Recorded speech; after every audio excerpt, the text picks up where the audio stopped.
Howdy, Immortalium here, and welcome to another MVM review. This time I am reviewing Devil Survivor 2, the animation.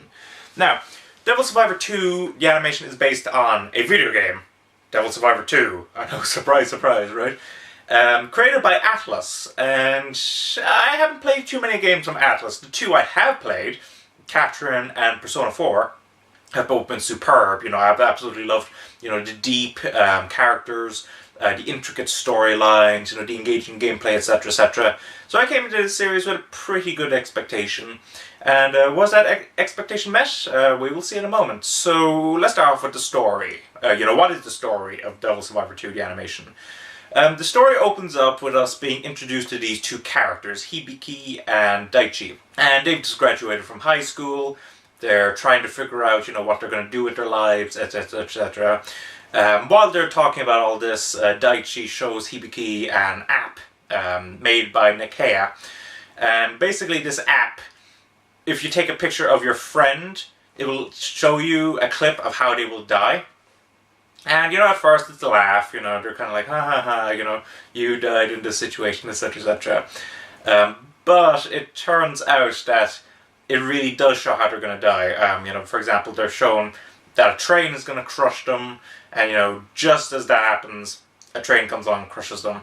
They are resurrected, though, and using this app, this same app, they're able to summon demons to fight back these demons that have now begun to appear, due to the fact that it's basically become the apocalypse. And over the course of the next 7 days, each day they will have to fight a being.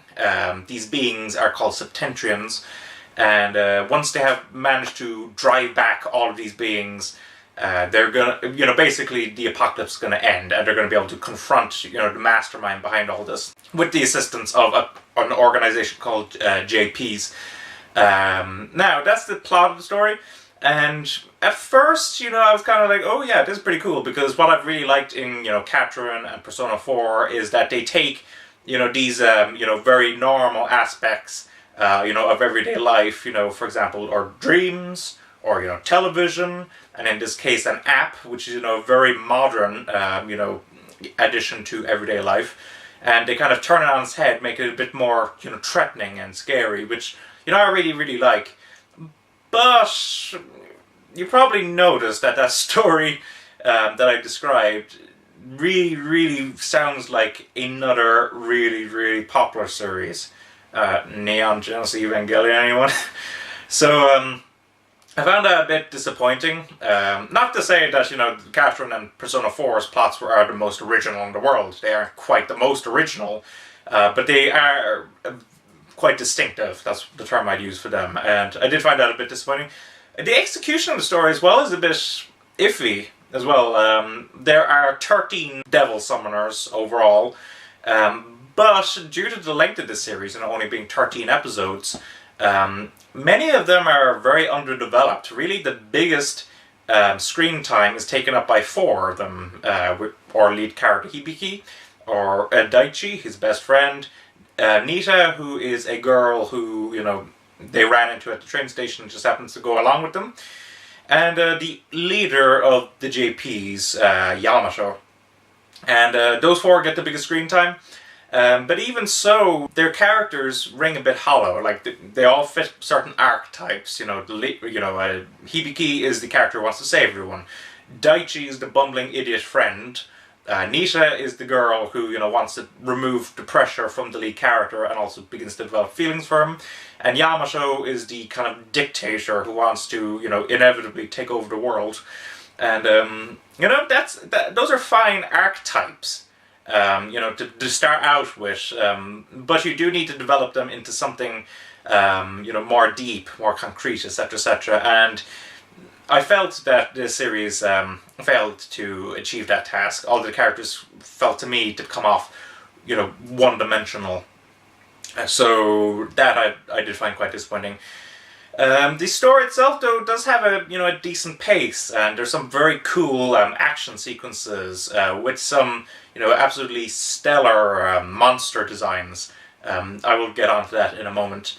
And let's just finish off the story aspect of this review with the ending. The ending is a common ending, I will say. It's a, an ending that I've seen done many times before, and rarely is it achieved well, because it is actually a very difficult ending to pull off. Now, I have seen it done, and this series ending is okay. It's not horrible, but it's not brilliant either.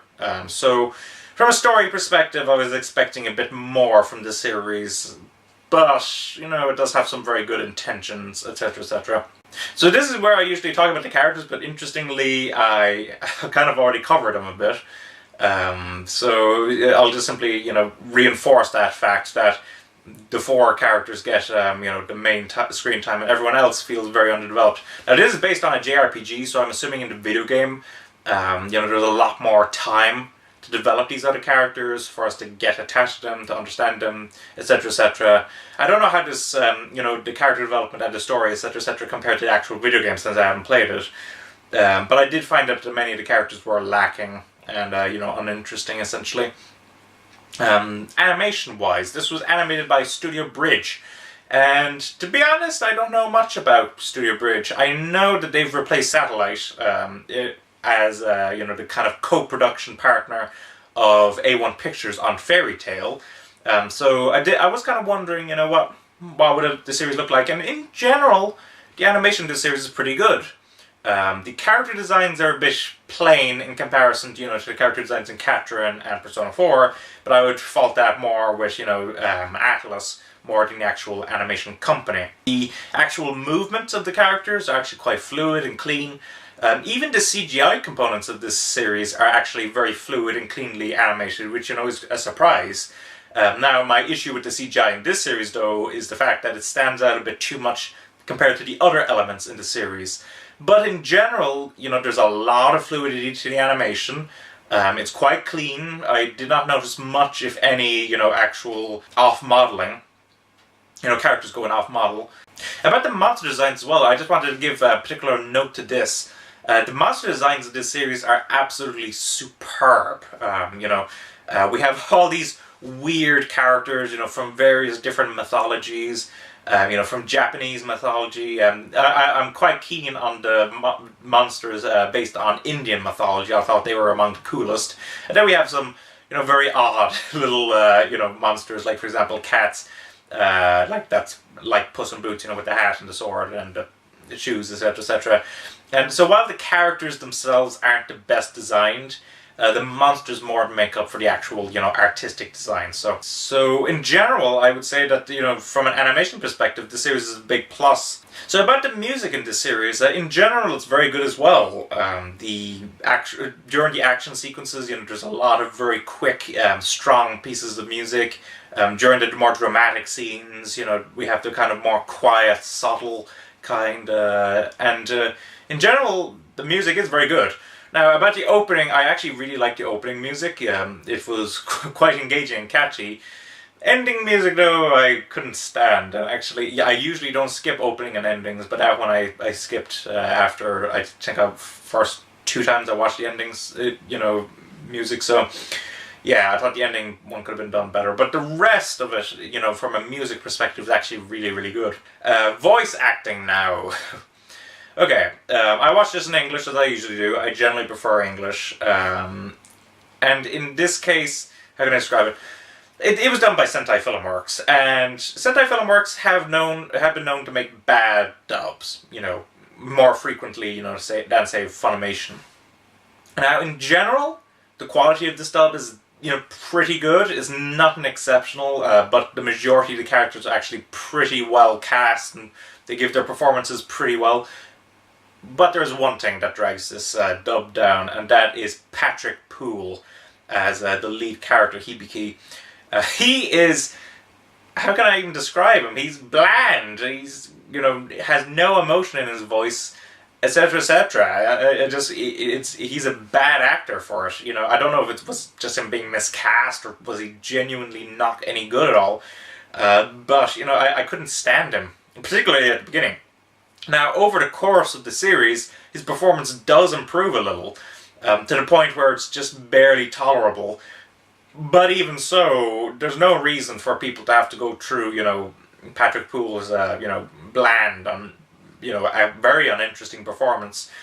So overall, I would, despite the fact that the rest of the cast are actually pretty good, I would recommend that people check this out in Japanese.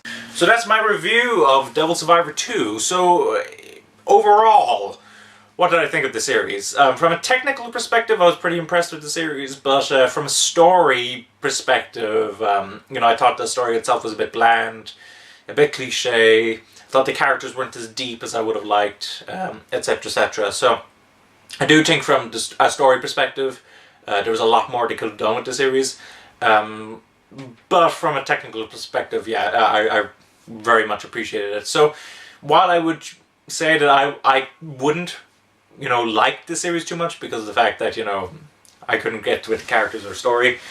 For fans of the game, maybe you guys would definitely like to check this out. And maybe if you're just looking for, a story with a lot of cool action sequences that's well animated, well orchestrated, then yeah, maybe decide to pick this up. So as usual with these MVM reviews, I'm going to include in the description below several links to websites that distribute MVM's Devil Survivor 2 the animation copies. So definitely pick it up if it sounds like it might be your cup of tea. For me, it didn't do that much, but if it sounded appealing to you, then yeah, definitely check it out. So thanks for watching. Don't forget to comment, rate, subscribe, and bye bye.